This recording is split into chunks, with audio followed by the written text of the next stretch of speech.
talented people. I hope you're feeling well and healthy. And welcome to the third series of Talent Talks. To all those of you who are joining us for the first time, we at Trending Topics started Talent Talks as a series of events that had one rather ambitious goal: to demystify the myths about career growth, to demystify myths of what IT and tech rock stars really want at the workplace, and also to demystify the sometimes rather complicated relationship between employees and their employers. Why? Well, if we spend 1/3 of our life at work, it should be a bit more about than just earning money, no? Mark Twain said that if you find a job that you enjoy doing, you will never work a day in your lifetime. And as some of us are lucky to find their hobby and to call it work and do it, many of us also struggle to finding our true vocation in the beginning. And still, it is never too late to make a U-turn and go on a different path. In fact, a lot of successful people have a zigzag career. And what makes them different? This is what we will be exploring today. And how do you know it is time to reinvent your career? Oh, I can talk long about this, but don't let me bore you, because tonight we have invited some really cool and exciting professionals who will share their experience. The first one is Otman Bumzibra. We will start with a short keynote by him, and he will be sharing how he made his third or fourth U-turn in his career, which is very brave, of course due to COVID related circumstances. And he's currently the co-founder and a brand advisor of Ingotify, and still running his business in exhibitions, Easy Exhibit. Otman, welcome. Join me. Rina, thank you for the intro. Thank you for the invitation. I'm looking forward to the panel discussion later. Hello everyone, my name is Otman Bumzibra. I'm going to share with you my career switching from since I'm 20, so I'm 40 now, so about 20 years. Very quickly, disclaimer, you don't have to do what I did. I'm not having responsibility for that, but I hope that there are some takeaways from this presentation. I will start first with this quote: "Fear is temporary, regret is forever." So that's the tempo I would like to give here, is that switching career is scary, but we need to keep in mind that this fear has utility and is there for a short time. It will go away. But regretting not taking a decision, that's something that could stay with you forever. So let's see how we can go through this. So very little snapshot here about this presentation. Mainly will speak to professionals if you have at least 2 to 3 years experience, and if you are right now at a critical career intersection. So just to share with you, for you to have some context, I will speak a little bit more. I will tell you more about me. I will share with you what I think about career switch. What's career switch? How I read it? 5 lessons that I learned from career switching, and a couple of final thoughts. So about me, my name is Otman Bumzibra. I'm a citizen from Morocco and France. I'm founder of Embedcom Engineering and co-founder of Easy Exhibit and Ingotify. I lived in different places. I put the spots there on the map, mainly in Europe. And during my career switching, I moved also from employee to independent to entrepreneur. Recently, the main change that happened was from the business-to-business trade show industry, which is my main activity for the past 10 years through Easy Exhibit, moving towards the marketing and currently in strategy, helping companies with their strategy. So I put here just a snapshot of the past 20 years. If you take a picture of me 20 years ago, I was selling donuts at the beach. So that was a great experience. From every experience I'm putting here, I learned some things. Then later on, I started to work as an engineer, and I started in the aerospace industry as an avionics software engineer. And 10 years later, I moved to Bulgaria, where I created my company, Easy Exhibit, where I was the CEO, and still until today. As you know, with COVID and the pandemic, all the events have been hit, And right now, we are helping our clients and new businesses with how to rethink their brand strategy. So many things have changed, and it's time to make a little pause and help companies strategize about that. So that's typically in a snapshot about me. So career switch, I will just use very specific basic steps. Let's go back to the definition. So a career is an occupation undertaken for a significant period of a person's life and with opportunities for progress. And I love this last part about it. And switching, I know it's simple, but switching is an act of changing or adopting one thing in the place of another. So I'm not speaking here about how I switch career with somebody else. This is just me, okay? So what gets us to switch career? And typically there are two driving forces. Either it's forced on us, and in that case it's external circumstances. It could be the studies that we have chosen, it could be the market conditions, it could be our parents. We have to know what are those external driving forces forcing us to such choices. It could be a life event, or somebody from your team is the leader and he's leaving and you're in charge. So he didn't choose that career, but now you're in charge. So this is the main one of the driving forces. And the other one is intentional, which is coming from an internal source where you made the decision to make that move. And in such case, typically happens for pushed by negative emotions, like out of burnout, or reaching a plateau or a glass ceiling where you see you cannot go beyond, or simply some ambition that is deep there boiling that wanted to express, and now maybe you reach the level of maturity, the level of awareness that you needed to go with your to make the move. So these are typically the two areas to look at. Now there are different directions and different ways you can compose your career switch. If we're speaking about switching careers, it typically is the nature of the activity. So this means, for example, between marketing and engineering. And for me, for example, from engineering to marketing. It could be from legal department to software. There's the second part, which is more about the responsibility and the level of responsibility you want to have. And there you have to look at beyond just being responsible for a team. It could be also working for yourself as a self-employed. Then you're responsible for yourself only and not for nobody else. You can decide to be an investor and not to have any responsibility in operations and just wait for return on investment. And what I call, this is recent, I call this, I don't call this, I have to credit Jonathan Stark, who spoke about altitude of involvement. And this is becoming aware of the different level of value that we deliver to a client, to our boss or employer. And this typically 3 levels. We have the service and maintenance level. This is typically where you're the hands, you're doing the work.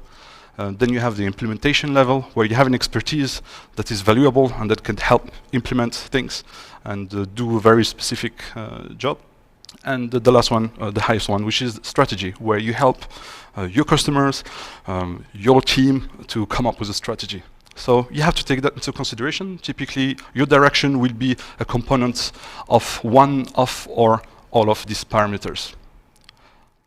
Now, just to come to the lessons I've learned, and there are 5 of them. Of course, actually there are hundreds of them, but I just try to compile them to 5. The number 1 is be healthy. Now this sounds really easy, but if we are going through a career change, the number 1 resource you're going to need is that your body doesn't fail you along the way. So when the pandemic hit, I set up myself on a course that was started in July. I lost 13 kilograms because I knew I need the energy. I need to feel energized throughout the whole journey. There will be challenges, and we cannot afford that. So typically what it means to be healthy is becoming really aware of the nutrition. This is so important. This is something I was unaware of, and I start to see the value of it today. Exercise and sleep. I mean, it's very important to sleep. So that's these are the 3 of them. And actually, healthy is once you have it, you don't realize, but once you lose it, you understand the value of it. So this is the number 1 thing. Second one is knowing yourself, and this is a deep topic. You have to go deep down. You get to know what drives you, what motivates you, what also drains you. There are some activities and some events, relationship, interactions, setting that drains the energy out of you. You need to be aware of that so that you avoid those type of activities. You also need to know what energizes you, what type of work or what type of setting will keep your juices running. So important topic. I mean, I think it was Benjamin Franklin that says there are 3 things hard in life: diamond, steel, and knowing oneself. Maintain momentum. When you do a switch of career, there is a moment where you will be floating, and you want to make sure that once you started on that next opportunity or the next job, that you're already running. So if you have the opportunity, if you are forced and you had to switch very quickly, that's one thing. But if you can and if you have some time, use that time in advance to get ready, because this is something new and you cannot afford to be learning when you start the job. So that's something that's I think is important. Maintaining momentum also in the relationships. You want to, you develop a relationship, people, friends, you have to maintain that network. So momentum in any sense. So the only thing that you have to consider is don't do anything that is going to block you along the way. Lesson number 4, decipher your fears. Wow, this is, so what it means is that whenever you're going to do something scary, your brain is going to send you pictures of different version of you dying. All right, so it feels like that. So the body cannot make, our body is there to help us survive. So of course, if we're going to doing something that is highly, highly risky, it's going to send us pictures to help us survive through that. So we need to be able to resonate with that and go beyond that fear, because that's what's blocking us for the next steps. And it could haunt us along the way if we don't deal with it.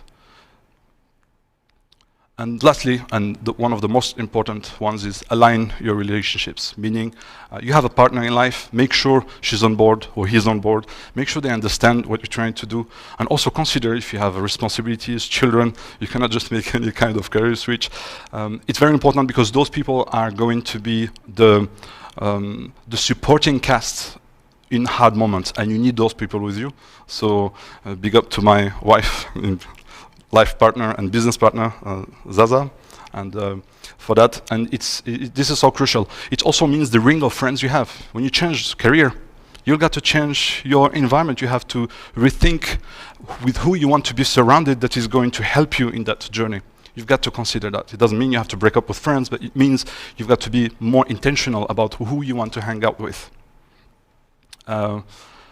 That's for the 5 lessons. Actually, I have 100. We can talk about it after. But typically, how I see a career is, I see a career as a dynamic journey. It's not a straight path line, as sometimes we are taught. There are different paths that will get us to our destination.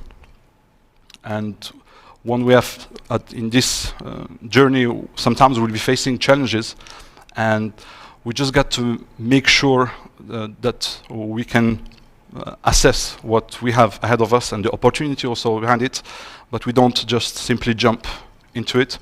There are considerations that we have to do so we don't overstretch. We have to develop, as I mentioned earlier, some self-awareness.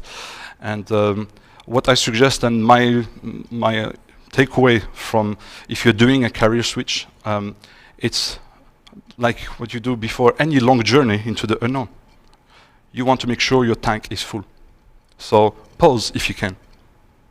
Refill, relax, have a bit of space, and then go back a little bit to be able to jump, and you make it. Now, once you jump, and once you make a decision, make sure you stick with it for a while, because you will be tested, and your resolve will be tested. Now, it doesn't mean you have to be stubborn about it, but it will be tested, and you want to make sure to maintain that momentum you just built. You made a big decision. So I want to leave you with a thought. In 10 years, what do you want the future self, your future self, to tell you about the decision you're making today? I've chosen mine. I'm saying thanks to my 10 years old self for making decisions when I made at 30 to make this switch, to come to Bulgaria and to go through an entrepreneurial journey that get me to discover unbelievable things about myself. I'm absolutely glad that I made that decision. So thank you for your attention. One last thing, I have a little gift for you.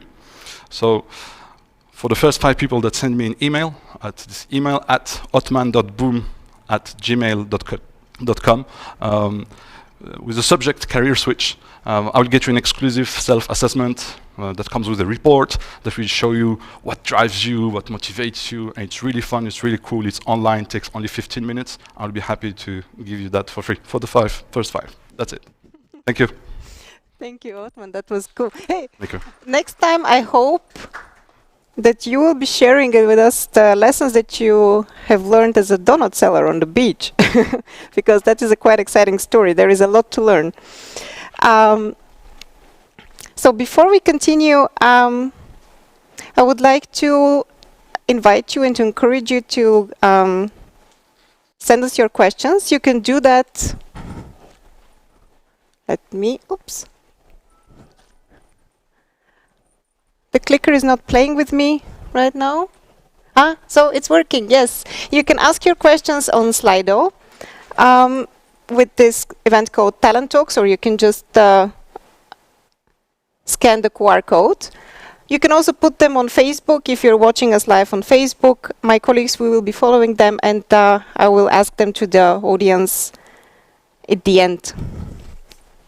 Today is today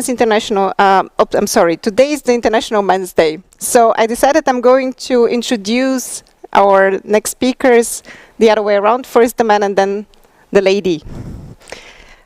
To the stage I would like to invite now Hristo Dimitrov, who graduated law from the Sofia University. Please come here. Back in 2015, but after working as an employee in a law firm for a couple of years, he realized that this is not his vocation.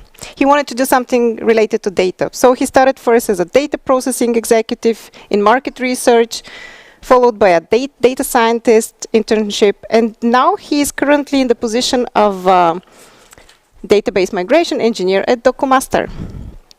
The next speaker is Alex Sumin, who is the co-founder and CMO of Claim Compass, a travel tech startup helping travelers to get paid when airlines screw up, which today has successfully recovered from the COVID situation. Alex worked for an airline based in Montreal, a PR agency in Berlin. He spent also some time working at the federal government of Canada in tax and bankruptcy divisions. Prior to that, he studied accounting and political economy. The third speaker is Dr.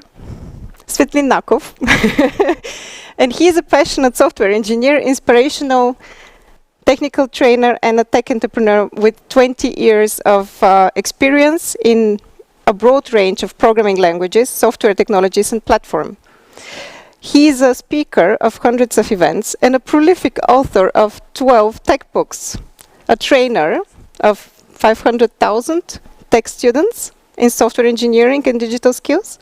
Svetlin is also the co-founder of several highly successful tech startups and non-profit organizations.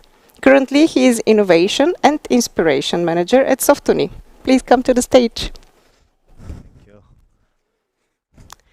Last but not least, here with us, physically remote but not emotionally, is Tilyana Biandova.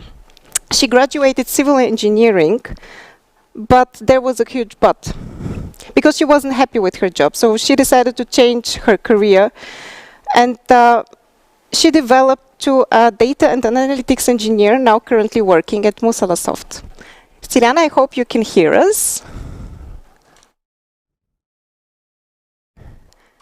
Hello? Hear me well? We're waiting for a sound in the... Yes, great. So welcome to all of you. Some of you here in the room. Tilyana remotely. I think this will be working great. Let's see. Let's start with the questions. My questions are kind of easy, so the tough ones are at the end, coming from you, from the audience. And the first one goes to all of you. What did you dream of becoming when you were a kid? And are you happy with whom you become after that? Maybe we will start with Svetlin. I was dreaming when I was a child to become a teacher, and this is what happened. A few years later, I dreamed about becoming a construction engineer. This didn't happen still, but I believe it will happen later.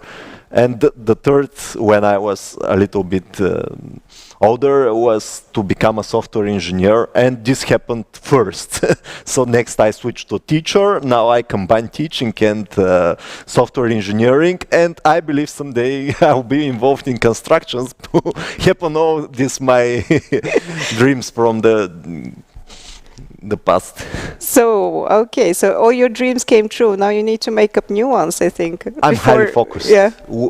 I always try to do one thing and to be very good on it, and not to, and I avoid to do many things in the same time. So because I cannot be very good, unless I just spend some time with friends. This is different, but in a work situation, I always try to be highly proficient.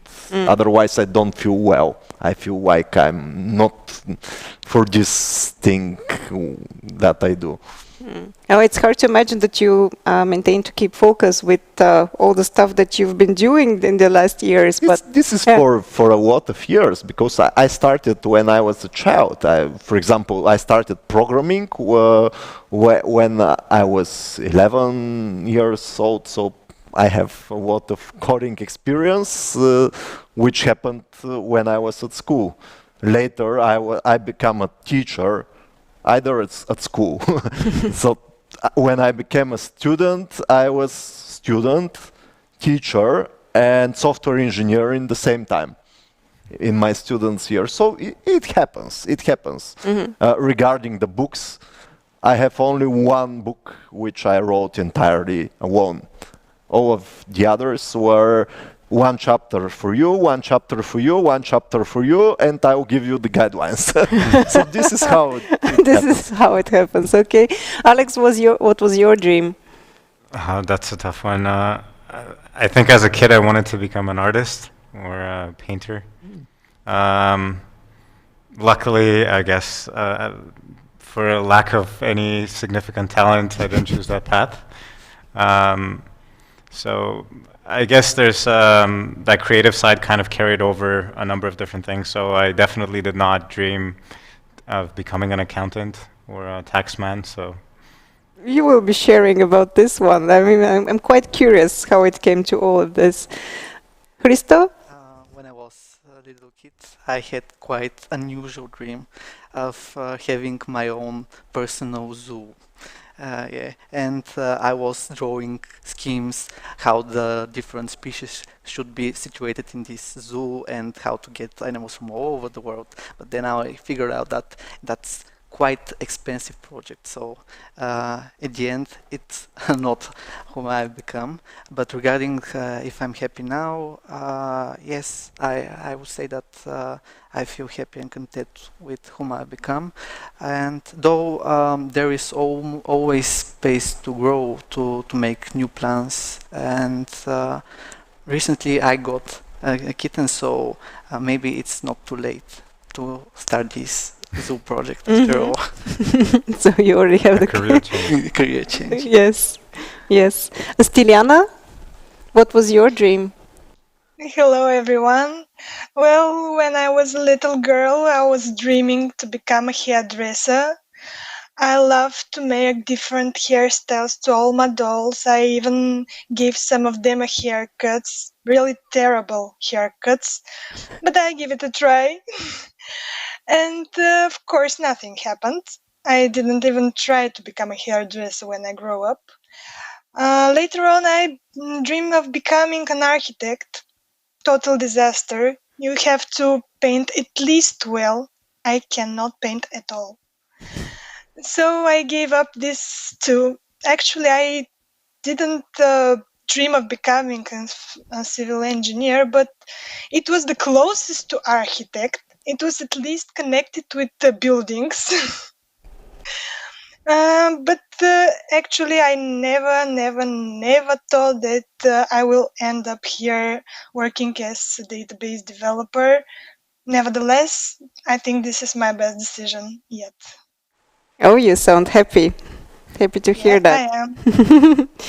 I am. Hristo, you studied law, Yeah, but turned into a database migration that's engineer. right. Now you're thinking about running your own zoo, which is interesting. How did it happen? What motivated you to make such a transformation? Well, it was kind of smooth transformation. I knew that I don't want to be part of the legal sector when I was in my fourth year in the university. So there was this internal struggle and battle if I have to graduate. But after all, I've managed to pass so many exams, and when I put these two things on the scale, I decided that yes, I should graduate. And looking back, though these two sectors are very different, I could find some elements that are helping me. For example, in the university, I've managed to learn how to handle a lot of information, to get how to dig into details and understand complex theories. But what motivated me, well, I had a few years legal practice, and having a good job wasn't just enough for me. I wanted to change this field and be part of something more innovative and a sector that is in constant progress. And that's why I decided to change my career path. And this is only one part of the way how I become database migration engineer, because you have to put a lot of efforts. But on the other side, if it's not for the employers who are understanding, and I had this amazing opportunity to be part of Documaster, because I'm not the only one in the company that has university background that is non-technical, but when you have companies like this, which give you opportunity and believe in you, that's how things changes. Okay, so that was the supporting cast, as Otman said. Alex, as I was reading your resume on LinkedIn, I got the feeling that you had a very different idea of how you imagined your career in the beginning. You studied accounting, then political economy. You worked in the public sector, and then at the end you turned into an entrepreneur responsible for marketing and growth, right? Probably not just that. In a small team, you're responsible for everything. And still, how did it happen? And did you finally find your vocation? I'm going to try to answer this as brief and concise as I can. I think I was mostly asleep throughout my teen years, so I didn't really have any goals in terms of what was I going to do with my life, and what was I going to work, and what was my career going to be like. So I was a really poor student up until university, and the only reason why I decided to do a bit more effort, put a little bit more into it, is because there were some scholarships and some money involved, so that kind of excited me, and this was probably my very first life-changing decision when I tried to be more engaged. And I began traveling. I did an exchange in a number of places, and that kind of triggered my worldview of, you can try different things, and you can, the worst that could happen is you're going to end up where you were before. So I, for better or for worse, I ended up studying political science, and this was actually prior to studying accounting. Okay, I'm sorry. So, yeah. as somebody who only landed political science, not that I wanted it, but this was the only thing that I could get into after having such bad grades. I was going to pursue working in the public service, because that's what you do, especially in Canada. So I ended up in the public service, and everybody was telling me how this is an amazing opportunity, and you're very young, you have a great career, this is a lifetime job, and just a lifetime job sounded absolutely horrible for somebody who's in their early 20s. So I quickly realized nevertheless spent about 4 years working for the government. And it really wasn't a place that I wanted to be. And I had kind of taken advantage of some of the perks that a stable job gives in Canada, and this was, taking credits and a mortgage and all that kind of stuff. So I tried experimenting on the side with like solopreneur type of stuff, but nothing serious. And at some point, I just thought that the next thing would be to try to make something more tangible and something more serious. So I met with some people, started expanding my circle, and opportunities come from different walks of life. So I met some great people, some great co-founders, and we began working on this path. So it's been a very hectic journey, unlike some of the other people here who had more or less of an idea of how they were going to go about life. Mine has been, a lot of different verticals going simultaneously, and then just picking the one that makes the most sense, that's going to stick at a time. So I can totally relate to that. It was pretty much the same with my career path. Stiliana, there are not so many women in civil engineering, and also not many women in data analytics. But for sure, there are much less women who are doing both or who can do both. How did you decide to pursue such a U-turn in your career? Well, for sure, there are not a lot of people with that background. Let me tell you something more about my life story. As I said, I graduated as a civil engineer. That was probably 10 years ago. And even back there, when I graduated, I was not sure that I have made the right decision and that I have chosen the best career for me. But still, I was too young and I was scared to try something new. I was scared to disappoint my parents who have invested so much money for my education, and I have spent so much time for it. I cannot bear to throw away all these efforts, all this time and all this money.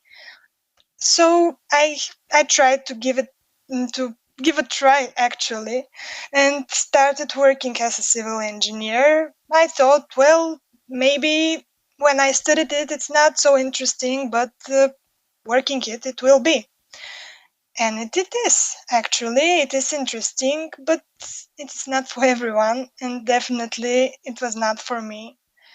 I have switched several companies, but mostly all of the time it was the same scenario. I did not like my job. The effort was too much, the workload was too much, the pressure was not too much but huge. Most of the time I was working overtime, late in the night, in the weekends, in the holidays. It was very stressful and very negative experience, actually.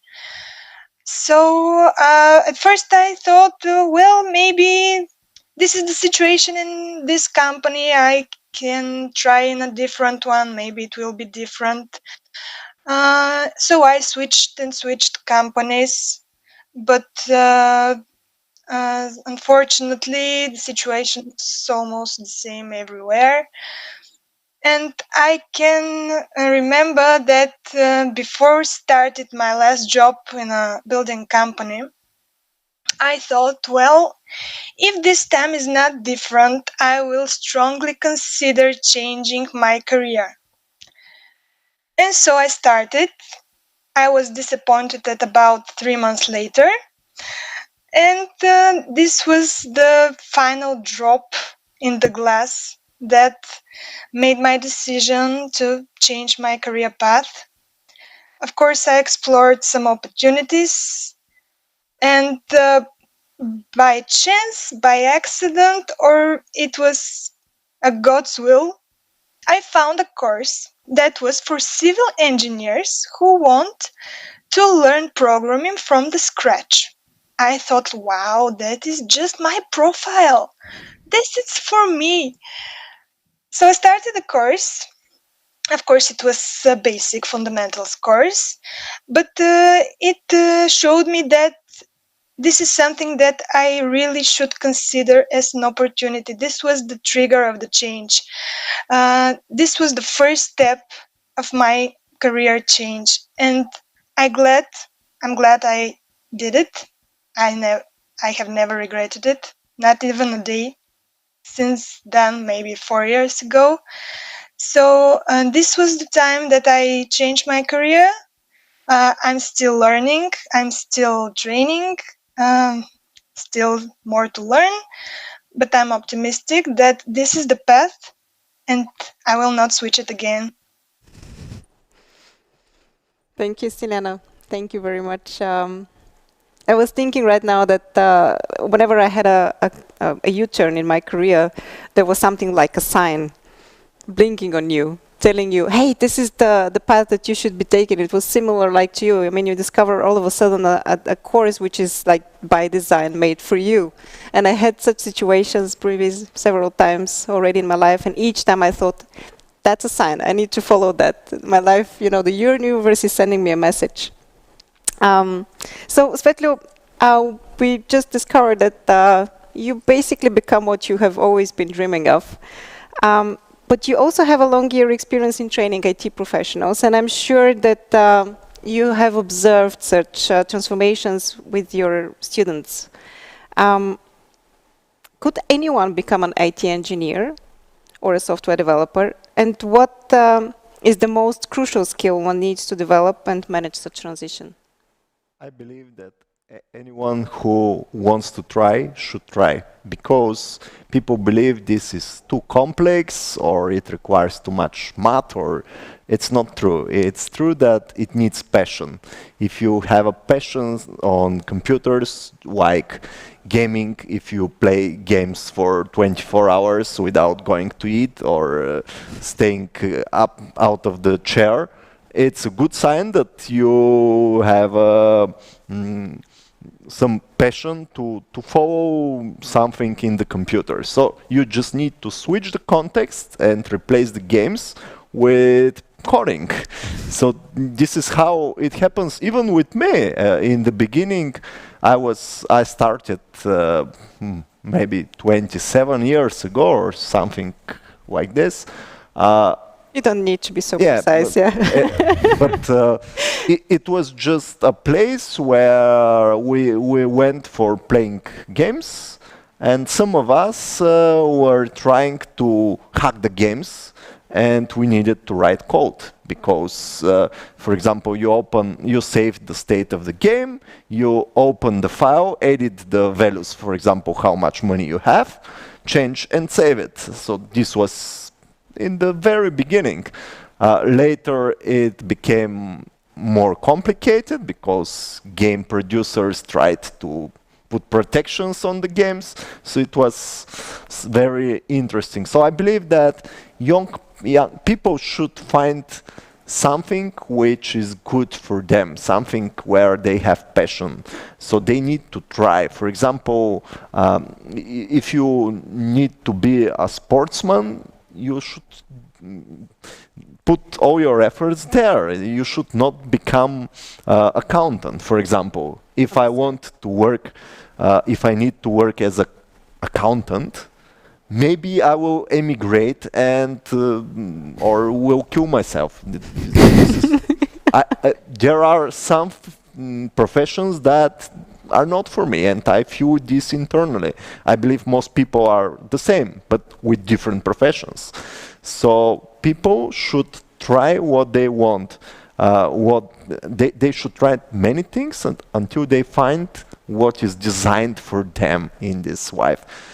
And for IT, you should try first, and you should feel yourself whether you like coding, where you like sitting for a long in front of the computer, where you how to say it's a combination of some kind of skills and some kinds of behavior. It takes time. Because if you want to become just a seller at the local shop, you just go and start. Whether you will become a good seller or not depends on your talent, but you can do this job. With programming and IT professions, it's not like this. You need to put a lot of effort. Maybe only in medicine and few other specialties, you need to put more effort than in IT. And for the IT, you need to put at least 2 years of lot of coding every day, or maybe 5 years to become good. To start a job, 2 years are enough. To become a good, 5 years are enough. To become exceptional, if you don't sleep these 5 years, it could be. Some people never reach the exceptional level of their profession because they don't have this internal passion to learn how things work internally, to go beyond what their boss expects. Because I always try to find how this works. When I came into this building, the first thing I did was, wow, how many cameras, how does this work? Did you mention, I talked with the local engineers here to ask them what software they use, and because I learn every day, and this is in my internal passion to learn how the things do. Even the IT industry was not well paid, I still will be there because this is my passion. And I want people to find their passion and to follow it. If this passion is related to IT, this is great because they will be happy, they will be rich, they will be not rich, but good, in a good financial condition. But if they feel this is not for them, they should go somewhere else. Okay, so passion, time, effort. Persistence. Yeah, persistence. Very good. What did you need to get out of your comfort zone and to switch your career, Hristo?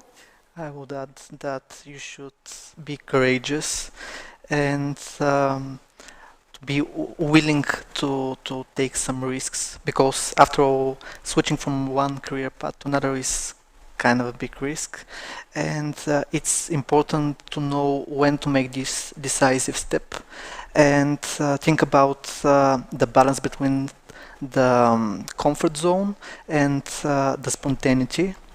And another thing that one should have in mind is that probably once we encounter kind of bad stigma of a newcomer in a completely different sector, and this is not only in the recruitment process, but in the initial process of entering the company. What I mean by this is I've been lucky to be part of companies that are open-minded, as I said. But for example, I have, we mentioned accountants a few minutes ago. I have a friend of mine who is accountant, and she was in this sector for 10 years, and she was trying to get a job in the data industry.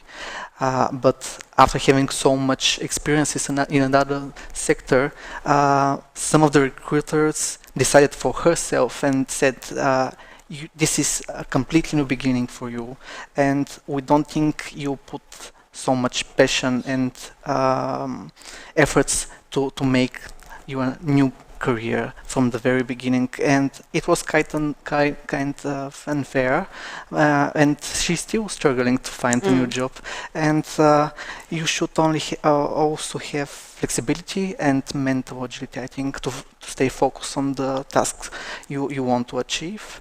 And it's quite important to have family and friends who will encourage you, because this extra strength that are coming from them, it's great. Okay, I mean, you're making it sound kind of scary. So courage, you need to be able to take risks, be flexible, have the support of your relationships. Did I miss something? Mental health or mental... Agility, mental power, let's put it like this. Stiliana, Alex, do you have something to add? I mean, it's almost 10 things that you need before you do a U-turn. I would like to share a thing that you need courage not only to risk. I needed courage only because I was afraid that I will fail. I believe most people have it too, that they're afraid that they will start something, they will not complete it, they will fail, and they will be kind of embarrassed or ashamed. So it's not just the risk, but the risk of failure. This is one of the things I was also very afraid of. The risk of disappointing your relatives and closest friends is still relevant for me. I don't know if it's for other people, but it is really, really important to have in your closest friends and your family to support you, because sometimes when you're discouraged and you want to give up, you need just a little push from your relatives and your family, just a little push to step further and to continue. Totally Thank you. agree. That was a nice remark. But also the fear of failure. Yes, we talked about the fears. That's quite a common fear. I remember back then that someone asked me, "Hey, what is the worst thing that can happen to you if you fail?" And then I realized it's almost nothing. I can deal with that. This is what gave me the start to initiate my first company, which failed, by the way, but it wasn't that tragic. So in her book, Angela Duckworth, which is called The Grit, describes that talent is overrated. And she states that success is more often than not the result of focused perseverance, something that Svetlo mentioned before that. So let's say that you agree with this sentence, but can you tell me a bit more, how did you feel this need of putting perseverance when you make a switch? Did you had to put a lot of effort and focus on what you're going to do next? Alex? I think, yeah, so I don't think meaningful outcomes come easily to anybody. So I think by all means, yes, a lot of effort is taken into any impactful change. I think there's a paradigm shift a little bit, or a change of perception. When you really desire something, then I think the effort that you put in is not as difficult to swallow, and it comes naturally. So, going back to the quote that you said, between talent and persistence, what it makes me think of is, I don't know if you guys have seen this movie, The Founder, with Michael Keaton. So it's a very good movie, by the way. I recommend it to everybody. And he keeps repeating to himself, persistence, persistence, persistence. That's what makes success. And I think it's true in a career setting, but I don't think it's necessarily healthy if you apply it everywhere. I mean, Okay. perhaps you shouldn't be really persistent in in other situations in your life, but career is certainly one. So, and the other thing is that I think this experience talks back at us, in terms of, we learn from the things that work out or don't work out, so we really shouldn't ignore them just for the sake of being persistent, but kind of adapt and maybe, this famous term of iterate or pivot wherever we have to. So that's kind of the way I see it, yeah. Stiliana, did you have to put, did you sleep when you were turning from a civil engineer to a data processing, or I'm sorry, data analytics engineer? Well, actually, not very much, because in the beginning I was still working as a civil engineer, and I was taking the courses, so almost. Do you hear me? Yes, yes, yes. I'm sorry, we just weren't seeing you. Okay. So I was working in the day, learning in the evening, and in the holidays I had almost no free time.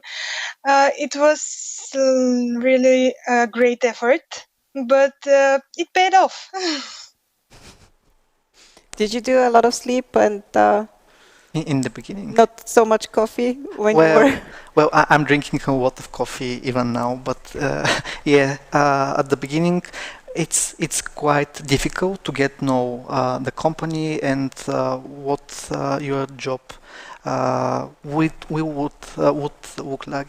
Because during the interviews and the initial process of entering the company, there are a few weeks or months when you're not 100% what are you going to do here, and it's very, very important to have a good onboarding process, in my opinion. And yeah, and getting back to the quote, talent versus perseverance, I think it won't hurt to have talent, but with extra efforts and willing to achieve your goals, you can catch up and even be the most talented person. And it won't hurt if you have both. If you're talented, you want to develop yourself as well. Svetlo, what have you observed? So when you have passion, perseverance comes naturally, said Alex. Would you agree? Yes, I agree, because if you have passion, you will do everything. If you want to change your job and your profession, you need to put a lot of effort. But if you like this thing, you will do it with ease, because you are happy to do it again and again and again. And if it's not the right job for you, you will come someday and say, oh, again, I need to do this. I need to study. Oh, I don't like it. I have a true interesting case from my cousin. One day signed up for my programming courses, one of these thousands and thousands of people, and he started programming. He was found he's a good problem solver. He's writing code very well. And I was sure he will become a software engineer, because like all the others. But one day he came and he told me, hey, I cannot understand how you and your colleagues stay on this chair all the day. I can't do this. I can't solve these problems. Coding is not a problem for me, but I need to talk to people. I need to talk. I cannot stay here closed in the room. It's not for me. And he escaped. Naturally. This is a true story from... A wasted talent as a developer, right? Yes. So I told him, just learn some development and become a sales or marketing or something where you will work with people. And he now again works with sales. Okay. He's a sales guy internally. This is his passion. Well, you mentioned that before, that I mean, it's considered, believed, probably statistics show it too, that IT professionals get higher pay compared to other sectors, not only in Bulgaria, but almost anywhere in the world. So how important was the financial aspect to you when you were considering reinventing your career, Hristo? Well, I doubt that the financial aspect isn't of any importance at all for anyone. It's important, and it depends on the. It's quite subjective, because for some money can be liberating, and you have more time, maybe, and feel more relaxed, have extra time to think about other things apart from your workday and tasks. While there are people that are in the opposite. They are looking only, are focused only in the money and this aspect. And this is a never-ending chase. So maybe one should find the balance. But it's not just the financial aspect that could lead to change in career path. And speaking of the IT sector, well, flexibility is another thing, because it's great to have the opportunity to work remotely, for example. Yeah, let's stick with the financial part. I want to talk about money now. I mean, other perks there. Yeah, I know, I'm familiar with them. We talked about it in the first event of Talent Talks. Stiliana, what about you? Was the financial aspect a factor in your decision to become a tech woman? Well, of course they are. They always are, but they are not the most important thing. But anyone should consider it as an advantage, because switching your career leads you to a new salary. If this new salary cannot grant you the lifestyle you are having, it might be a problem. For example, if you get enough money for food and for rent and for bills and everything else, and in this next time you don't have that money, that might be a problem. So considering the salary was one of the factors for a career switch. Although for me, most important thing was not the highest salary, because I was aware that when I start, I will be a junior with little knowledge and no experience. I will not get a high salary. But the most important thing for me was that I will have a lot more benefits. I will have And here I'm going to interrupt you as well, because there are a lot of, but I wanted to talk a bit more about how important is the financial aspect when you pick a new career. And my next question goes exactly to a point that you also mentioned before that. So if you have to decide between a higher pay and an employer who is ready to invest in your training, your upskilling, what would you choose? Salary or knowledge, learning? Hristo? I think these two are strongly bound, but I'll go with the employer who is willing to invest in me, because you will gain new knowledge, you will gain new skills, and this, after all, will be beneficial not only for you, but for your employer as well. And you will, from this point, develop even broader horizons of your job. And this logically, at least for me, links to the higher salary that you're gonna get in future, staying with this employer or another one. But yeah, I'll go with the one who will With invest in me. knowledge and learning, because this is an investment and you can reap the return of investment on a later point. Stiliana, how was it for you?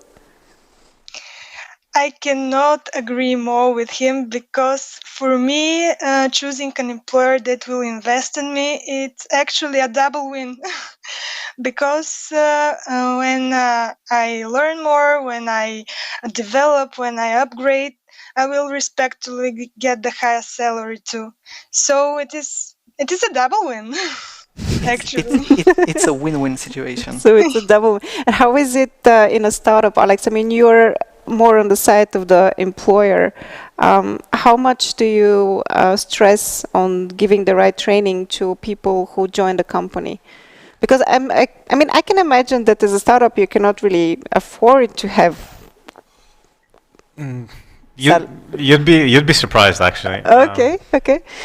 Because on the flip side, yes, we can't really afford to send someone to a university and do an MBA and pay for their program. But things change so quickly that if these people don't have a way of growing, then they're going to be just stalling the progress of the company, and then we're going to have to, every 6 to 12 or 15 months, we're going to have to be hiring new people and then replacing the old ones.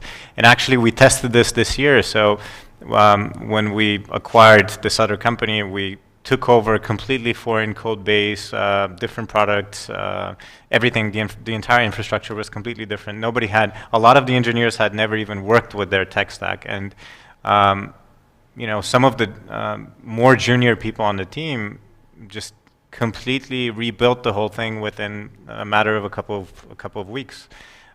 Which is absolutely phenomenal, and this is kudos to our technical director, because he pretty much established this culture of buy the books you need, take the time you need to just play around with something, read about new technologies and what's out there. Just this is one way for us that's that has paid out. As for me personally, I would also go for the training, but it really depends on the type of organization. If a lot of organizations today speculate with the fact that, you know, it's a great environment to learn and grow, when in reality it's just a, you know, it's just a way to squeeze out more out of you. So you have to be really nimble and really cautious about who is the employer that is promising that in the first place. I think earlier stage companies by default create that environment because they grow and you can just accelerate really quickly with them. And then there are companies that, you know, will just tell you, okay, do this course so we can offload that on top of you as well. So that doesn't really make you more qualified. It just increases, you know, the things that you can do, which are very specific in that particular environment. So it doesn't really grow you as an individual. So I think there's a bit of a distinction, but overall, yeah, I think I also share you guys' view that you know, training and growth and learning is a lifelong experience. So companies that understand that typically, I think, tend to do better. Yeah. Svetlio, how is it with your students? Do they get it? I mean, what is the percentage of the people who would like to go into a career in IT and tech who are doing it because of the higher pay? Usually people who come for money in the IT industry are not quite successful because they don't have this internal passion which tells them to stay after work and to earn in the weekends, because many companies measure the experience by years. It's not the correct measure. You don't measure by hours spent in working, but it depends on which projects you have worked and what you have done out of work, because really good developers, they work side projects after work in the weekends as freelancers additionally, and they sign up for additional trainings and courses, and they constantly upgrade their skills. So, but it depends on whether you choose salary or a place where the company improves your skills, because if you are in condition where you just need money, the other option is unavailable. For example, I often have students who have at 40 years plus, and they have 3 children, and they have a loan credit with the bank, so they cannot stay for long, and they tell me, hey, please tell me how to become a software developer for 6 months, because I have a budget for 6 months, and after that my wife will fire me and will change me for another more successful husband. Just kidding, but something like this happens, but it depends. So in the beginning of your career, you definitely need to learn. I give advices to my students for their first jobs to don't mention money at all at the interviews at this, because it's not important. It's important to get experience. They will have second job. In these days, it's highly unlikely to have only one job like our grandfather. 20 years, yeah. Okay, you mean, okay. Yeah, true. That's true. How many IT professionals would you say we need to meet the demand on the local market, job market? How many more? Infinite. But to be more precise, we are part of the global economy. In the global economy, the IT industry grows because everything is becoming digital now. Especially this pandemic even makes this faster and faster. So our life is becoming more technical and technical in even untraditional sectors like medicine, like agriculture, and etc. So this is growing exponentially. So if the entire country works as software engineers and IT professionals, it will not be enough if everyone is involved. Because if we have enough people, more companies will learn this and will come and open offices. And there will be demand. So if we, for example, educate more people to fill this gap, more companies will come from the others places of the world, and this cannot stop. This will stop when this industry stops growing exponentially. I don't know how and when this will happen. I don't believe this will be in my life. But so there is also another trend. So we have automation and AI and machine learning, and it's said that it makes it's considered that it makes developers or people who code kind of obsolete. No. No? I don't believe in this. You don't believe These that? are Okay. the AI bullshits.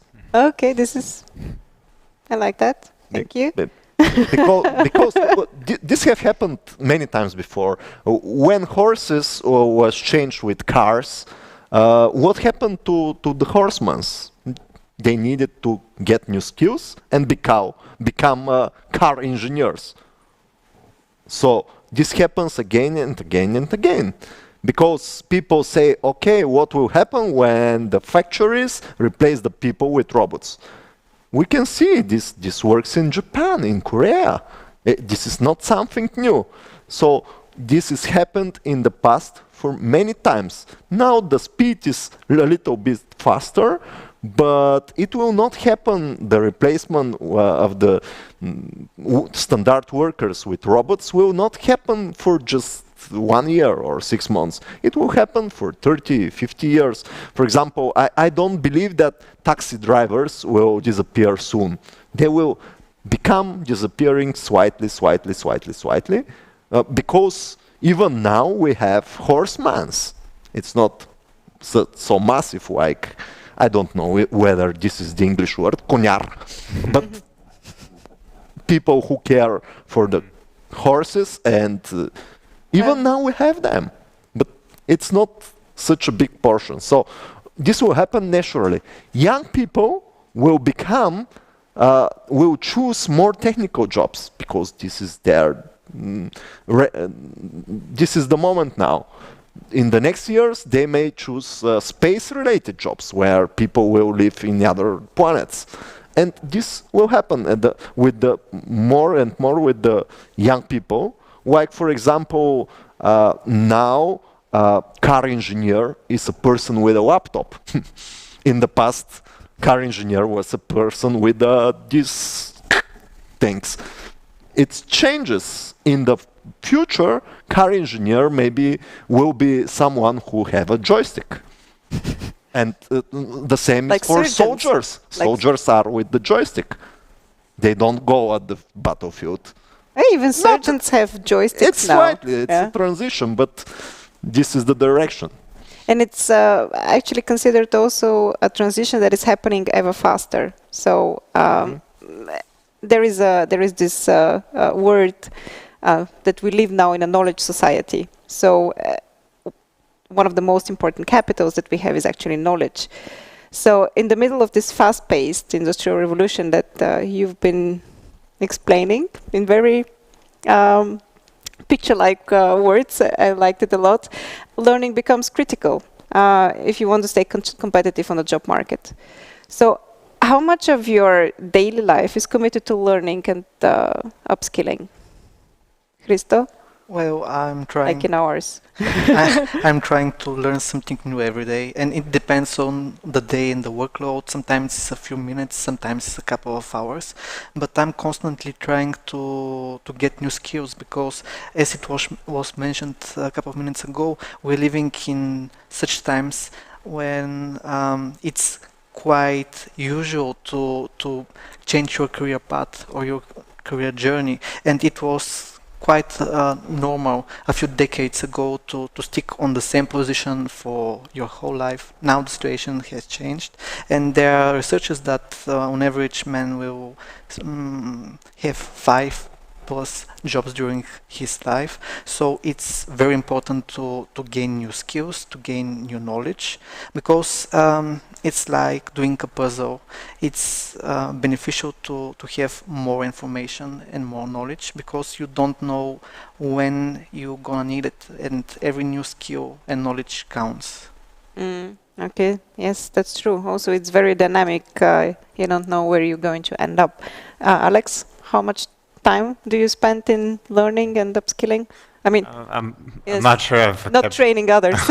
I'm not sure I've kept track, but I think just by virtue of of the things that I have to do, or us as a team that we have to do, is a very big portion of it is just, we have to figure out how to do this.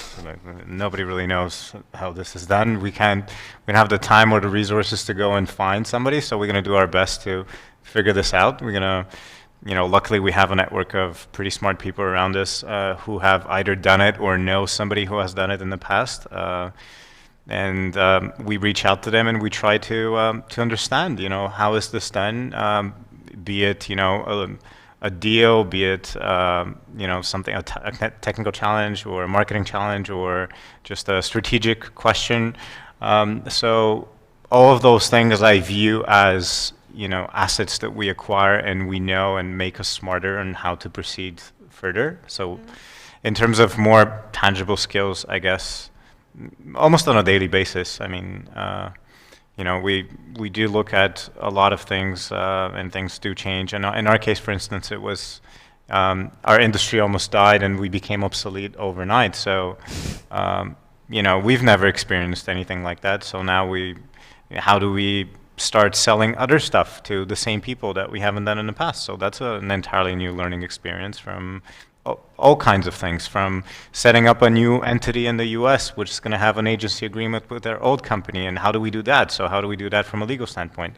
How do we open a new Stripe account, which is going to be serving this new entity only specifically for this new business? And, this is just one example. So, yeah, that's tough. That's tough. Yeah. Stiliana, how much of your time is devoted to learning new skills and acquiring new skills and learning new stuff? Well, fortunately, lately not so much, since I have a little child home and she's taking almost all my time. But I want to mention something that everyone has faced. During our daily work, everyone is learning, even though he or she did not see it at first place, but everyone is facing some problems that cannot be initially resolved. So tries different cases, searching for different options, exploring different technologies just to resolve the problem. So for me, my work is also kind of learning, because this is because this is the place where you practice and train, and in this case you learn. And the most important things for me are the people I work with, because for me it is very important part, the knowledge sharing. You can learn a lot from your colleagues if they are willingly to share, of course, their knowledge. But if you find such a people, it is really, really easy to learn new stuff, because these are people who can share their knowledge, their experience, show you complex cases, and show you different examples to view better. So for me, learning is almost every day, all the day. You can always put yourself in a situation that you can learn something new. Oh, I'm sure that you're learning a lot with your baby right now as well, which is, I think, knowledge that is not to be underestimated. Fortunately, I can use this knowledge in my career. Oh, I'm actually I can, because you learn to do things under the pressure of wow. Exactly. Which kind of brings me to my last question, and then we will check the tougher ones which are coming from the audience, about relationships, something that you have already mentioned. So right now in the pandemic, due to the health and economic crisis, many of us are still in remote mode. which makes this social interaction and this social relating quite difficult. So I can imagine that for a lot of people, for whom the social aspect of their job was important, like I need to talk to people, as you mentioned that before, is now, losing its power, and we need to focus a bit more on, do we enjoy our job for what we're doing, if it's coding or migrating databases, or in my case, I don't know, writing concepts for customers, for marketing campaigns. You really need to be enjoying this in order to pursue to stay with your career, because the social part is kind of broken right now. So would you say that the meaning of purpose and working for a purpose-driven company is now becoming more important than ever? Svetlio? Yes, I believe this is a trend I see in the early days after the socialism. It was not like this. It was, oh, I need money, I need to do something, I need to do something which is not allowed, de la vera, like we say in Bulgarian. Next, people changed a little bit. They needed to make something which is to work for a good company, for a good brand. And now recently, they want to do something which has a meaning, which has a purpose, which have a cause, which is significant, which is meaningful. So I see it, yes, there is a trend, and I think it's not only in Bulgaria, it is just maybe trend of the generations. They say that the X, Y, Z generations are different, they are motivated by different things. Yes, it's true. Mm-hmm. How do you see it? I mean, I think in the startup sector we talk a lot about the purpose and the transformation. How do you call it? Like mission, actually. Mission driven. Yes, purposeful mission. To be totally fair, I'm not really sure what is meant by mission driven. I mean, I think by default every company is mission driven, right? So if there's no mission, like it's just a social gathering. So I think I think that's definitely there. But I think there's also a lot of misconception around what is the purpose of a company, and there's a lot of I think through no fault of their own, but some of the generations that we mentioned, X and Y and Z. We're not talking about chromosomes here. Yeah. Kind of dilute things of just having fun at work and having a purpose at work. Those are completely different things, and I think work is something serious and should be taken responsibly and seriously. And if somebody comes with an expectation that they're just going to have a really good time at work, that's probably not a very good sign. I don't think that things are necessarily exclusive, but I personally would look at even the employer. If I was to apply for a job, I would like to sense that if we're talking about a purpose, then specifically what is that purpose? And that purpose should really come across as something serious. It's not about the fact that we have beanbags in the office and we have a snack bar and we have beer, so you can have a beer at lunch at your workplace and it makes it really cool. And that's not what constitutes a company. The whole reason why this entire setting exists is because the company is probably doing something right, and most of the time it's doing money or it's solving a big problem. And I think that's the surface, but underneath the surface, that's where the real issue is, and the big the big thing is happening behind the curtain. So I think you can sense when a company is doing this and when the people behind it are really close to that mission. So that's kind of how. Thank you for this point. I mean, that is a great distinction: fun and mission and purpose driven. I think the X-Yers and the Zers, so the Generation Y and the Generation Z, they also somehow maybe sometimes have an unrealistic expectation about how much fun work should be making, and how much responsibility corresponds to this this fund. I don't know where this whole thing came from and why it's specifically attached to the IT, but if you want to have a mission or a purpose, look at doctors, especially now. Who's making more of a difference or has a mission-driven job than people in the front line?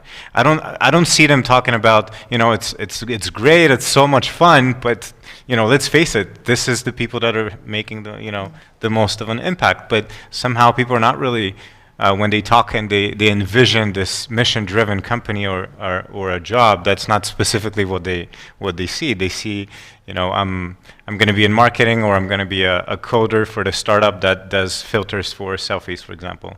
And it's not. I'm not saying that this is how everybody's viewing it, but there's certainly an element of this that I've seen. Thank you, Hristo.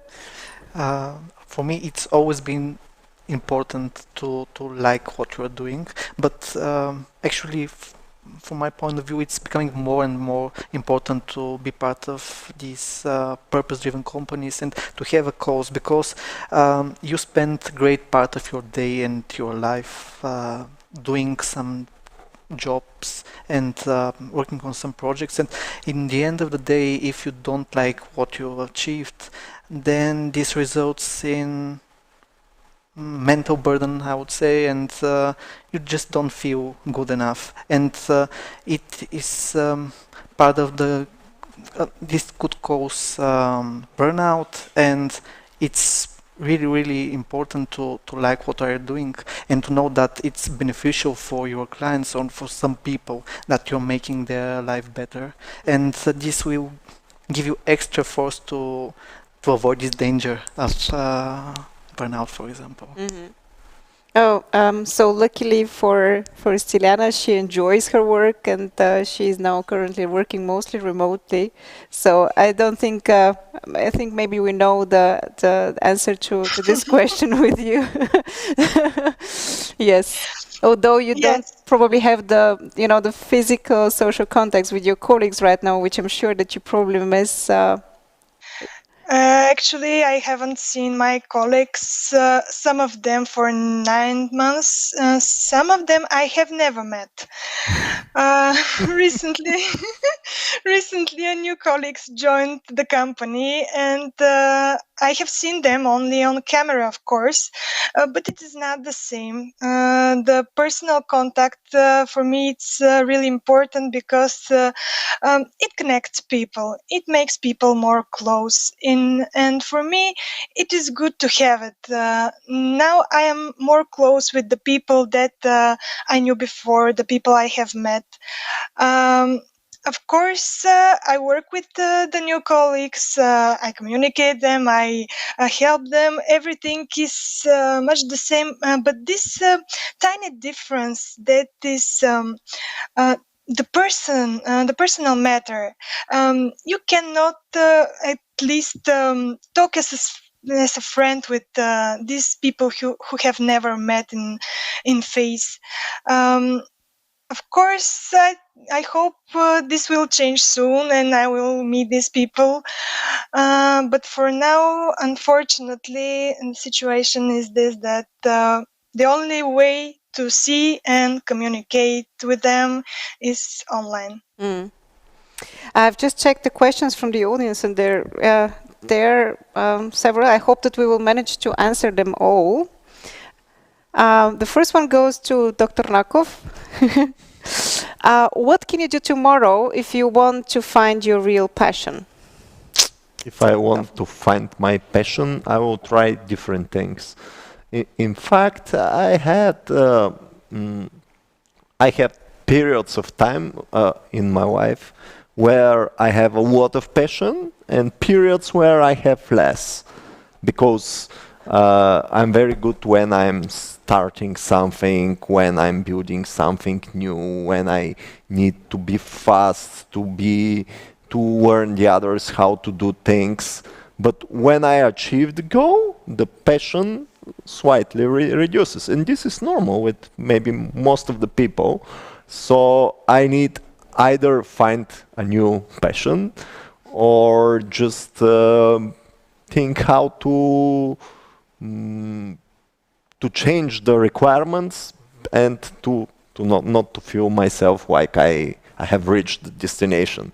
For example, at the start I wanted to build the biggest place where people can work technology, and this happened, but now I increase the same thing but for the entire world, not just Bulgaria, because it's a new passion. So I think people should try. Trying is my recipe. Try, and you will feel what is for you and what is So not. if it happened tonight that you feel like you have no passion for what you're doing, which I doubt, I'm sure, and you had to do something tomorrow, what will you do? It will find me. It will find you? Yeah, Okay. I will take a bottle of rakia first, just to and Just to get inspired. after the hangover. in the evening. After the hangover, yeah, in the evening, you will know what to do. Okay, that's a good recipe. I like it. Okay, do you think it is important to have having a mentor when you're switching careers? And who was yours and the best advice they gave you? That's a question that goes to all. Maybe we can start with Stiliana. Did you have a mentor when you switched to data analytics? Yes, I kind of have.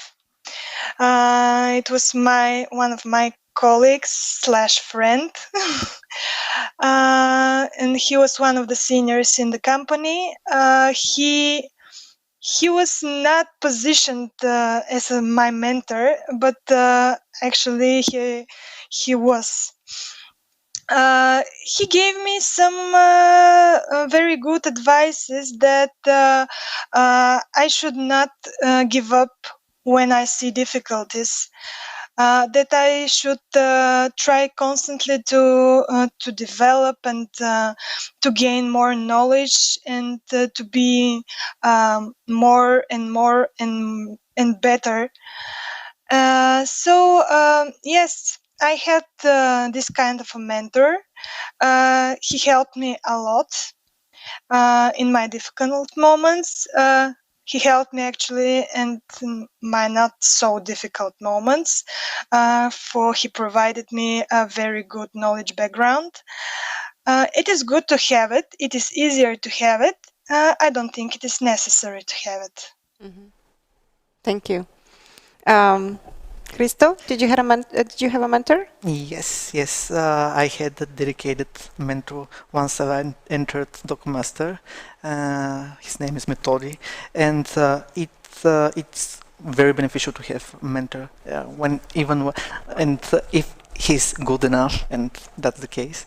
It's great to have support like this. His best piece of advice to you was? Well, maybe not piece of advice, but encouraging to stay on track and saying that you're doing better, and that keeps motivates you. Okay, someone telling you that you're improving. That's good. Svetla, Alex, you're actually both mentors, so you also know it from the other side. So I'm not going to ask you if a mentor is important when you're entering something risky or a new career. I guess the answer is yes. But what is the best piece of advice that your mentors gave to you? This is with regards of the career change or just in general? I think within the career change, yes. I think it's just learning to let go and understand that nothing is really, nothing is irreversible from that standpoint. I mean, I think Sveta talked about this a lot, and I think it's a very, very good point that, at the end of the day, it's not a big deal. You try a couple of things, and especially if you're young, because you have that luxury of just being by yourself, and nobody else is really relying on you but yourself.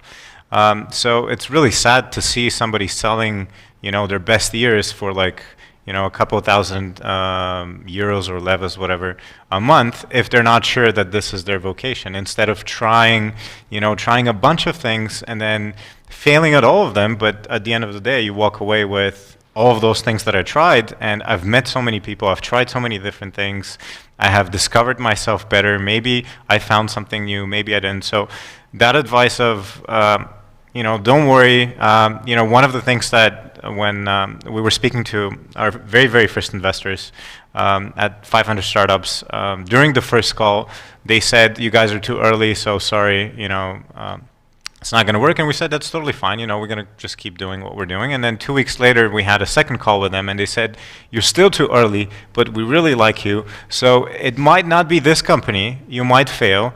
It might not be the second company. It might fail. But maybe down the road, the third or fourth company is going to work out. So, that sense of encouragement, that it's okay if it doesn't work out, was a big thing for us, because it kind of took away the stress of, okay, now if they're okay that that we fail and lose all their money, then we should also be somewhat okay with that. So I think this is a topic that we definitely need to talk a bit more about in Bulgaria, failing, that it's not a big thing, that it's something that you can actually learn immensely from. Your best piece of advice, or the advice that you got from your mentor, the best In one? most cases, I don't have mentor. I have had mentor only for a few years when I was working in a big company. In all the other of time, I'm just the person who is supposed to be the mentor. And So what is? but Yeah, maybe then you can share your best piece of advice as a the best mentor. piece of advice was that if you put enough time and be persistent on doing something, sooner or later you will achieve it. So just do it. If it doesn't work, change something and do it again on a better way, and finally you will succeed. Yeah, thank you. Can I add something? Yes, of course, of course. Well, while I was listening, I catch up with something.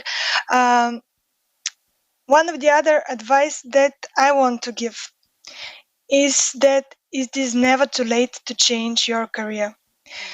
This was blocking me for some time before I make the change, because I said, oh, I'm too old.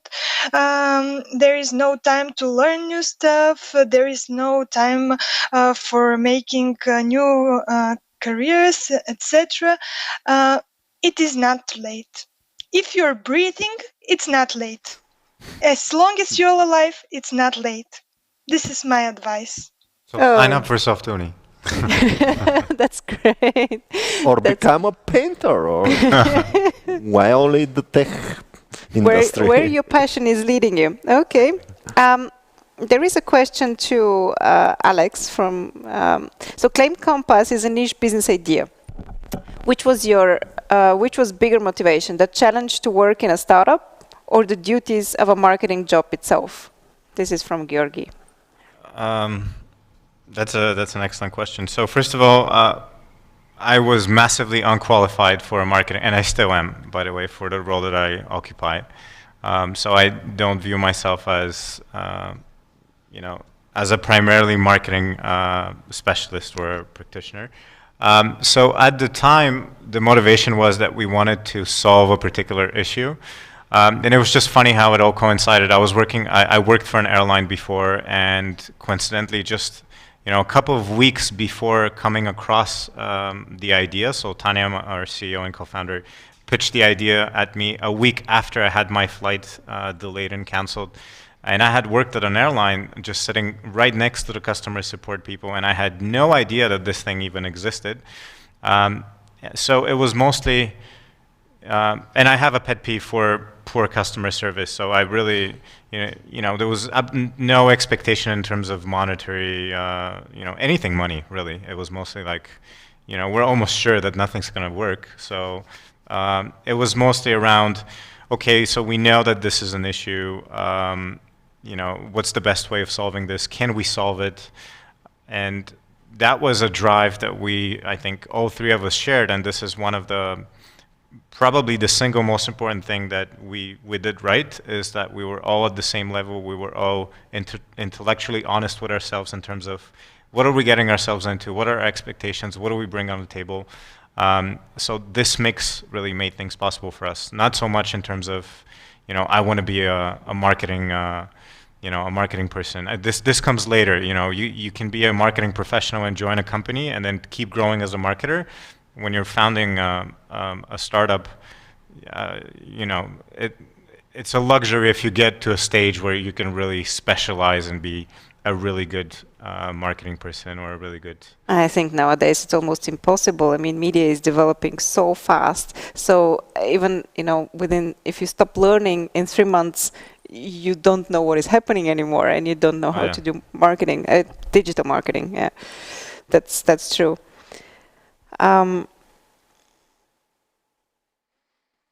Sacha Baron Cohen majored in history and gave himself 5 years to turn performing into a career. Do the panelists have a similar approach to the process? What was your process for adapting and becoming more confident in your new field? 5 years? Okay, that's a lot. Hristo, how much time did you give yourself?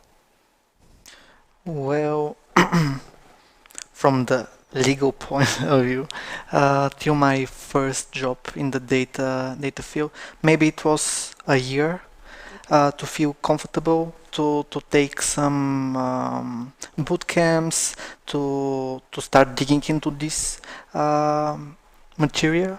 So I think it's manageable for less than 5 years. Okay.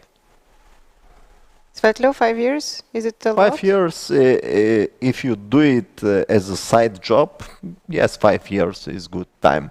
Without the sleeping if part. you are motivated enough, 2 years are enough. And champions can do it for 1 year. But these are people who drop everything, who cancel their relationships with their friends and husbands and etc. They walk them in the mountain somewhere. And they put code constantly. I have seen this, but it's not the massive time. People should spend 2 years on average. 5 are too much if you do it like you go to the fitness when you are a software engineer just twice a week or once a week. Yes, it may take 10 years. Stiliana, how was it for you? 5 years? Well, 5 years, it sounds really a long time. Actually, it took me about a year, maybe, from the point I started courses till the point of my first job. I cannot say that starting my first job at this time I was very qualified, so I cannot estimate which one was exactly the point when I finished, not finished, but reached some middle level.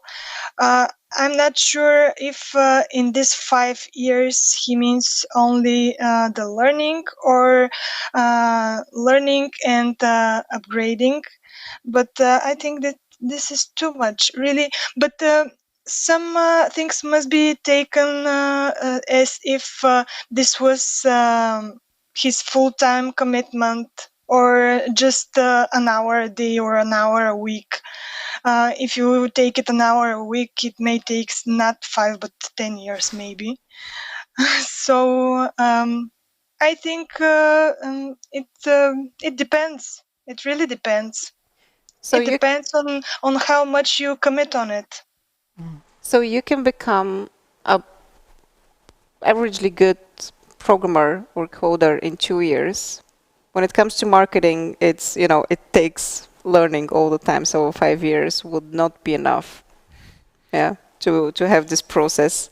Well, I think marketing is extremely broad. So it really depends on the industry that you're in. It really depends on the company that you're in. It includes, even just specializing into performance marketing and just, working on specifically on only Facebook ads and only Facebook placement, not even Instagram and all the other channels that exist, is is easily a full-time job that you can be doing for years, especially, what we're seeing now. So, to get started, you can probably start within a year and get pretty good. But to build a career, I think you really need to have a plan of where you're going. There's this thing, and whoever's interested in marketing, I do encourage them to think of it in terms of a T-shaped marketer. So you have all of those different things that a marketer does. So they do content and SEO and landing pages and copywriting and paid media, and they do PR, and all of this is marketing, right? But there's one thing that you want to focus a little bit more, so it looks like T. So for example, you're really good in content and copywriting, so this is going to be your tail, and then you're going to have a little bit of knowledge in all of these other things. But I think it's impossible to bring this only one thing to the table. So a lot of people make that mistake of thinking, I'm going to go into marketing and I'm just going to be a marketer. And then, but what does that mean exactly? There's so many different things that go with this. So it's I think it's a lifelong journey, just like with anything else. Even with with programming, it's not like, okay, now I'm a programmer for life. Well, things change, technologies evolve, and so you have to keep up with everything. So. And you can be a full stack developer, you can be front end, you can be back end, you can be this particular set of languages or something really exotic. So again, I think in all of these, in the world that we're in, especially in tech, it's you sign up for like a lifelong university, which happens to pay pretty well too. So A never-ending journey. yeah. Yes. Svetlo, I saw that you're smiling. I mean, I guess you've been talking to future marketers as well. No? Okay. I thought that you maybe have something to add. Okay, that's also an interesting question. Can anyone provide a perspective on how employers can support the ongoing personal growth of their employees? Can you give examples of any structured programs that you've seen work well? I'm not going to ask Svetli this time. This highly depends on the companies. Some companies are doing this formally. Some companies are doing this because they don't have other ways. For example, I agree that with startups you have a faster growth path, because at the startups there is no dedicated role. You should do many roles in the same time, and you need to learn faster. Some corporations, they have some guidelines, they hire trainers, they tell you need to sign up for 2 course trainings this year and 5 the next year, so you need to sign up here what you have passed. I think this should come internally from you. If you don't want to learn more at this job, this means that this job is not for you. If you are not motivated to learn more and more and to become more skillful at your workplace, this is not your workplace. You should change it. Stiliana, how did you experience that? Did you see a successful best practices from the side of the employer? Because you mentioned in the beginning that they supported you in this critical step, becoming a data analytics engineer. What was good about the program? Yes, they have supported me. They have provided me a lot of online trainings. But as Svetlana said, it was up to me. I chose which courses to follow and which steps to follow. There was no pressure from the side of the employer. You should learn this and this and this because, for example, we need such employees. No, it was based on what I want to learn, on where I want to develop. It was almost everything was up to my decision, and I think this is the way it should be for everyone knows himself the best, knows which are his strong and weak sides, knows which thing he'll find interesting, and where is the passion. So I'm glad I had this opportunity. Actually, I had the opportunity to explore different fields before I find that my place is in the data department. So I think and this opportunity must be given to people to explore and to learn things that they enjoy, they find interesting, because in this case, the progress will be faster. When you learn something you find interesting, you will always find the time for learning. Okay. Hristo, what was your experience with structured career development programs? Can you mention best practices that are really good? Yeah, as I mentioned before, when you're entering a new field and a new company, the basic one, the fundamental one is very good onboarding process, because even if you use the technology in your previous jobs, you should have the concept of the business, and it would be provided this way. And then, as Svetlu mentioned, it's very important to dig into the details, but this willingness should come from oneself. But it's very, for me, successful to have these hybrid trainings.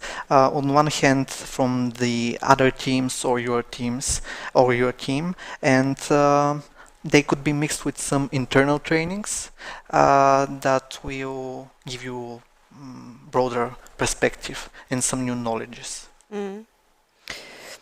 That's the final question, which is also an interesting perspective. Of all the problems in the world, why did you choose to focus exactly on the problems that you're solving right now in the companies that you're working with or at? And any advice how to find problems to solve? Alex, I'm going to ask you first, because I believe that problem solving is in the very core of what you're doing with Claim Compass. Yeah, I think the honest answer is it's a mix of luck, timing, background, and drive. I would be lying if I said that I was losing sleep over the late flights. That's not true. But it just so happened that I met other people that really cared about that. It so happened that we knew collectively brought something to the table which made sense to start what we're doing. I'm by no means advocating that we're the best people to solve that issue. There's probably somebody else out there that probably knows a lot more and could do a much better job. The only difference is that we're doing it, and they might be doing something else. So at the end of the day, I think finding problems to solve is looking at just changing your mindset a little bit and exploring around yourself and thinking, well, what are some of the things that don't really make sense to me and don't make sense to other people that I would like to improve, or that I think that might be better for them or for myself, and then trying to to get some insights into that, talking to people, and we're gonna get into this whole semantics of validating and MVPs and all that. That's not my point. The point is just try to think of, you're not a victim of your environment. Like you can actually shape your environment. I think this is the most important takeaway, is that there's plenty of problems that they don't specifically need to come dressed as a massive problem that needs solving. It could be just something small, but that people will still care for it. They're not going to lose sleep over it, but they will still care. They will still be interested into experiencing, your solution or trying it out, and that's a pretty good start. Svetlo, how did you find your problem that you're solving? My approach is always try and you will feel whether this is for you or not. But I'm not sure this will work for everyone. Some people have more scientific approaches, like follow the hot trends, or for example, if you are in Bulgaria, just follow the well-developed countries, what happens there, it will come here in 5 years. So in terms of technology, if in the UK they talk about, for example, renewable energy, 5 years later it will come in Bulgaria. So it's quite easy. If you want to innovate on a larger scale, on the this might not work. So I also think that there is a lot of chance, a lot of something which is not planned. I have never dreamed to be entrepreneur. I even thought that this is something not interesting, not good, but I wanted to be a teacher, and the only way to become a teacher for a software engineer was to become an entrepreneur, because I tried all the universities and it didn't happen. I have worked in Sofia University, Technical University of Software, in New Bulgarian University, and I found they are working incorrectly. The way they do it, it's not right. So you shaped I needed to reshape it, and later I found that this is called entrepreneurship.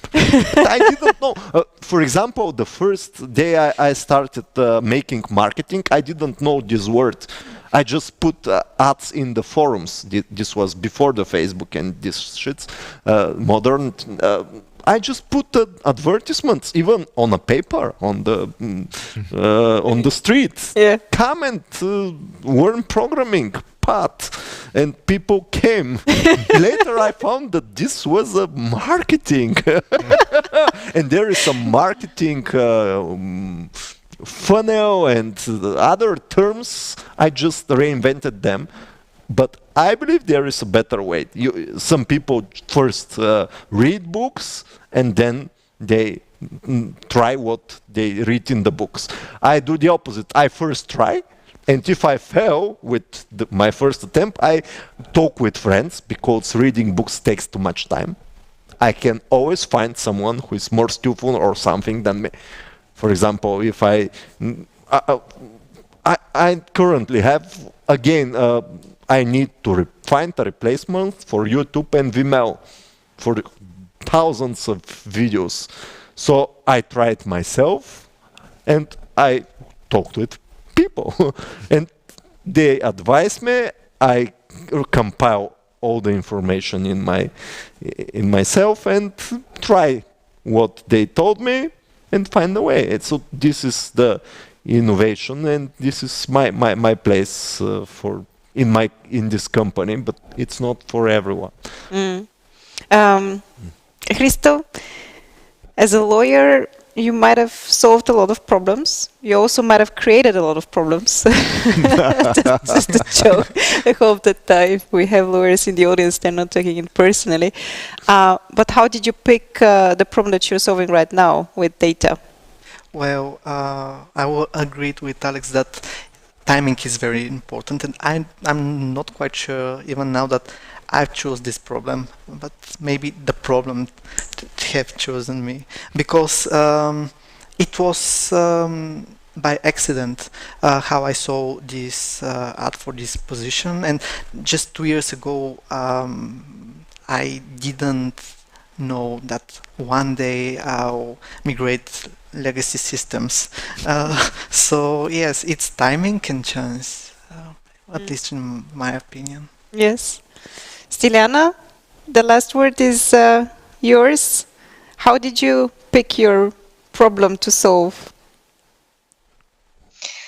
Well, maybe I will repeat it, but at this point, I think problems find me, not I found them.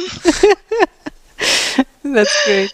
So it is not up to choice. I don't pick it up. I just face it and try to resolve it. someone sometimes by myself, sometimes with the help of other people, which I'm very thankful. But actually, and really, problems found me. Thank you. It's hard to summarize. I mean, there were such great advices here and lines which taught me. Okay, I thought there was a lot of wisdom here. I mean, we talked about having the courage. We talked about not being afraid of failure. We talked about how important relationships are. We talked about the value of learning and knowledge. And we also talked about grit, perseverance, and how important that is. It seems to me right now that changing careers includes many aspects, and it takes a lot. And I hope that we haven't scared off anyone who has been considering reinventing their career at this point. If you have to make it simple, I'm thinking maybe really considering what do you have to lose and how important is happiness to you. And if you have to, if the one thing is outweighing the other, then you have the answer. And then just jump. Thank you for being with us tonight. I really hope that you could have taken at least one thing from the discussion. We will be summarizing it, and you can read the key takeaways from tonight's in I don't know, Etienne? Monday? Okay, on Monday. You can hear the most important lines from tonight's discussion. You can also rewatch it on Facebook and on YouTube. I encourage you to share it also with your network. I also encourage you to write to Otman. Maybe he...